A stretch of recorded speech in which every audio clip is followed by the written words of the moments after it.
Robert, நீங்க ஒரு முக்கியமான மனுதாரர் இந்த மாஞ்சோலை இதுல. அந்த அந்த Burma trading, Bombay Burma trading கம்பெனியினுடைய விவகாரங்களும் இந்த தீர்ப்பில் இடம்பெற்றிருக்கிறது. இந்த இஷ்யூவை கோர்ட்டு சூமோட்டோவா ஏதாவது எடுத்ததா, இல்லை இது ஒரு தனி வழக்காகவே தொடுக்கப்பட்டதுங்களா ராபர்ட்? அதாவது இந்த இந்த இந்த மொத்த வழக்குக்குமே பின்னணி பார்த்தீங்கன்னா மாஞ்சோலை வழக்கு தான். சரி, நீங்க மாஞ்சோலைக்காக கேக்குதா? நீங்க தான் சூத்திரதாரின்னு.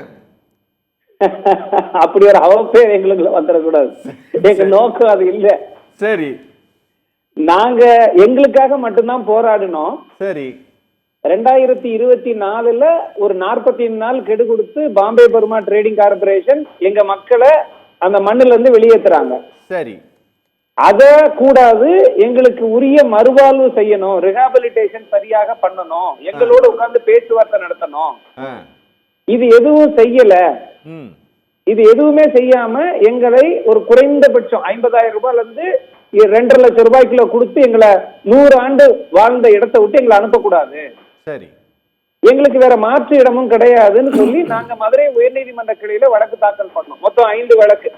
சரி. அந்த வழக்குல மாநில அரசு ஒரு 22 விதமான மறுவாழ்வு திட்டங்களை அறிவிச்சாங்க. சரி. அந்த மறுவாழ்வு திட்டம் எங்களுக்கானது கிடையாது, எங்கள்கிட்ட கலந்துகிட்டு பேசல, அது பொதுவான திட்டம், நாங்க மலையில 100 ஆண்டா இருந்த எங்களை கொண்டு சமவெளியில உங்க விருப்பத்துக்கு ஒரு இடத்துல அறிவிக்காதீங்க, சோ எங்களுக்கான திட்டம் அப்படின்னு சொல்லி நாங்க ஒரு 5 கோரிக்கையை வச்சோம். சரி. நாங்க மலையில இருந்து இறங்கிக்கிறோம், ஆனா எங்களுக்கு 2 வழக்கு. ஒண்ணு, மலையிலேயே இருப்போம், எங்களுக்கு இந்த எஃப்ஆர்ஐன்னு சொல்லக்கூடிய இந்த வனத்தை சார்ந்தவர்கள்னு சொல்லி ஒரு வழக்கு போடப்பட்டுச்சு. அந்த வழக்கு அட்மிஷன்லேயே தள்ளுபடி ஆயிடுச்சு. சரி. ஆனா மறுவாழ்வு கோரிய வழக்கு விசாரணைக்கு வந்து அந்த விசாரணைக்கு எடுக்கப்பட்டு அந்த விசாரணை நிலுவையில் இருக்கும்போது ஒன்றிய அரசு என்ன பண்ணாங்கன்னா, இப்ப இருக்கக்கூடிய சொலிசிட்டர் ஜெனரலை என்கேஜ் பண்ணி நடத்தினாங்க. அதாவது மதுரையில நடத்தும் போது சென்ட்ரல் கவர்மெண்ட் இங்க வரவே இல்லை. சரி. நாங்க திருப்பி சென்ட்ரல் கவர்மெண்ட்டை கொண்டு வரணும், அதே மாதிரி பழங்குடியினர் துறையும் இதுல வந்து பதில் சொல்லணும்னு சொன்னோம், சொல்லல. அப்போ உச்ச நீதிமன்றத்துல வரும்போது சென்ட்ரல் கவர்மெண்ட் உள்ள வந்துட்டாங்க. உள்ள வந்து சென்ட்ரல் கவர்மெண்டுடைய ரெக்கமெண்டேஷன் என்னன்னா, இதில் ஒரு அமிக்கஸ்குரிய நீதிமன்ற நண்பனாக ஒரு மூத்த வழக்கறிஞரை நியமிக்கணும்னு சென்ட்ரல் கவர்மெண்ட் சொல்றாங்க. சரி. அதை நீதிமன்றம் ஏத்துக்கிருச்சு. அந்த சென்ட்ரல் கவர்மெண்ட் அந்த சீனியர் கவுன்சில் சொன்ன சஜஷன் தான் இந்த சென்ட்ரல் எம்பவர் கமிட்டி மூலமாக ஒரு ஆய்வு செய்யணும். அப்படி ஆய்வு செய்யும் போது இது வெறும் மாஞ்சோலைக்கு மட்டும் பண்ணிடக்கூடாது, அதை சுத்தி இருக்கக்கூடிய 4 பகுதிகள், அதாவது கன்னியாகுமரி வனவிலங்கு சரணாலயம், மாஞ்சோலை பகுதி வரக்கூடிய களக்காடு முண்டந்துறை புலிகள் சரணாலயம், அதப்புறம் திருவில்லிபுத்தூர் மேகமலை புலிகள் காப்பகம், அடுத்தது அது பக்கத்தில் இருக்கக்கூடிய பெரியார் புலிகள் காப்பகம், இப்படி 4 வனப்பகுதியையும் உள்ள கொண்டு வராங்க இந்த வழக்குல. இதில் இந்த 4 பேரும் மனுதாரர்கள் கிடையாது. சரி. இந்த அமிக்கஸ் குறின்னு சொல்லக்கூடிய அந்த நீதிமன்ற நண்பன் போட்ட அந்த அறிக்கை அடிப்படையில உச்ச நீதிமன்றம் உடனடியாக ஒரு சென்ட்ரல் என்விரான்மெண்ட் கமிட்டியை நியமிக்கிறாங்க. ஓகே. அந்த கமிட்டி 4 நாட்கள், அதாவது ஜூன் 23/6/2025 இருந்து 26/6/2025 4 நாட்கள். 23/6/25 இருந்து 26/6/25 வரைக்கும் 4 நாட்கள் ஒவ்வொரு பகுதிக்கும் அந்த கமிட்டி போறாங்க. போய் அங்க இருக்கக்கூடிய தரவுகளை எல்லாம் பாக்குறாங்க. நேரடியா பார்த்துட்டு அரசு கிட்ட அந்தந்த துறை சார்ந்த அலுவலர்கள்ட்ட அறிக்கையை வாங்கி நீதிமன்றத்திட்ட இடைக்காலமாக ஒரு அறிக்கை ஸ்தாபிச்சாங்க. 10/7/25 எந்த நேரடி ஆய்வும் பண்ணல. ஒரு நாள், அதாவது வந்தது நேரடியா வந்தாங்க, ஒரு நாள் வந்தாங்க எல்லா பகுதிக்கும். ஓகே. இப்ப மாஞ்சோலைக்கே வந்தாங்க. எங்களுக்கு தெரியும் மாஞ்சோலைக்கு வந்தது என்னன்னா, எங்க மக்கள் எல்லாம் போய் அந்த அதிகாரியை பார்த்து, அந்த எங்களுக்கு தெரியாது அவர் எந்த அதிகாரி எதுக்கு வராருன்னு கூட தெரியாது எங்க மக்கள். அவர்கிட்ட போய் எங்களுக்கு பரிகாரம் வேணும், எங்களுக்கு மறுவாழ்வு வேணும்னு புகார் அந்த அந்த கோரிக்கை மனு கூட கொடுத்தாங்க. அதை எதையும் அவங்க வாங்கிக்கிடல. அவங்க ஒரு நாள் இந்த மாதிரி மலையை முழுக்க சுத்தினாங்க, சுத்திட்டு போயிட்டாங்க. இத மாதிரிதான் மத்த மலைக்கும் போயிருந்திருக்கணும் எங்க அனுமானம். ஆனா நீதிமன்றத்துல சமர்ப்பிச்ச அறிக்கையின் அடிப்படையில 4 நாட்கள், இந்த நான் சொன்ன 23 இருந்து 26 வரைக்கும் அவங்க சொல்றாங்க, சொல்லி ஒரு அறிக்கையை கொடுக்குறாங்க. இந்த அறிக்கை ஜூலை 10 கொடுக்கப்பட்டிருச்சு. அதுக்கு பிறகு வழக்கு எப்ப 3 மாசத்துக்கு ஒருக்க வந்துட்டு இருந்தது. கடைசியாக மே மாசம், இந்த மே மாசம் 25ஆம் தேதி 24ஆம் தேதி இந்த மாசம் வந்துச்சு இந்த ஆண்டு. அப்படி 25 26ஆம் தேதியா வரும்போது உடனே 29ஆம் தேதி, அதாவது உச்ச நீதிமன்றம் கோடைகால விடுமுறைக்கு கடைசி நாள், 45 நாள் வழக்கமா விடுமுறை விடுவாங்க, ஜூனும் ஜூலை 15. அதுக்கு இந்த கடைசி வேலை நாள்ல வெறும் 3 நாட்கள்ல இந்த தீர்ப்பு 55 பக்க தீர்ப்பு வெளியே வருது. அப்படி வரும்போது இந்த 4 பகுதிக்கும் என்னென்னலாம் செய்யணும்னு சொல்லி அறிவிக்கிறாங்க.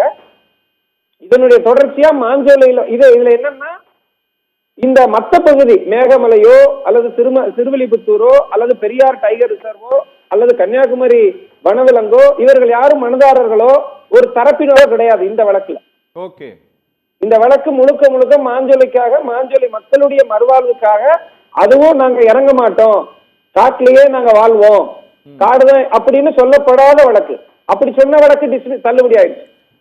ஓகே, அதாவது இந்த கேஸ்ல கேரளாவுடைய ஃபாரஸ்ட் டிபார்ட்மெண்ட் வந்து இதுல ரெஸ்பாண்டே கிடையாது இல்லையா? கிடையாது. இது முழுக்க முழுக்க மாஞ்சோலைக்காக, மாஞ்சோலை தமிழ்நாட்டுக்குள்ள உள்ள வழக்கு மட்டும். ஆனா இந்த கோர்ட் வந்து சுப்ரீம் கோர்ட் ஆர்டர் போட்டிருக்கு, கன்னியாகுமரி வனவிலங்கு சரணாலயத்தின் தொடர்பான அத்தனை அசல் வரைபடங்கள், நில அளவை ஆவணங்கள் எல்லாத்தையும் ஹேண்ட் ஓவர் பண்ணுட்டு.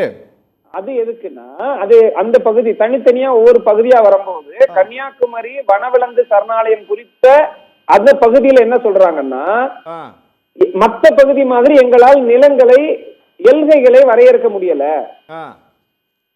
அது வந்து இது தமிழ்நாடா கேரளாங்கிற குழப்பம் வருது அப்படின்னு சொன்னதுனால உச்சநீதிமன்றம் என்ன உத்தரவு போட்டிருக்குன்னா, சூமோட்டோவா கேரளா அரசையும் உள்ள இழுத்து நீங்கள் அதற்கான தமிழ்நாடு அரசு நீங்களும் சேர்ந்து எங்கெங்கெல்லாம் சாத்தியம் இருக்கோ எல்லாம் சேர்ந்து வச்சு வரையறை கொடுங்க, அந்த எல்கைகளை தீர்மானிங்க, எங்கெங்கெல்லாம் ஆக்கிரமிப்பு இருக்குன்னு கொடுங்கன்னு சொல்லி வருகிற செப்டம்பர் மாதம் 1ஆம் தேதி அறிக்கை, இந்த 5 பகுதிக்கும் சேர்ந்து அறிக்கையை, இடைக்கால அறிக்கையோ இல்ல முழுமையான அறிக்கையோ செப்டம்பர் 1ஆம் தேதி நீங்க நீதிமன்றத்தில் சமர்ப்பிக்கணும்.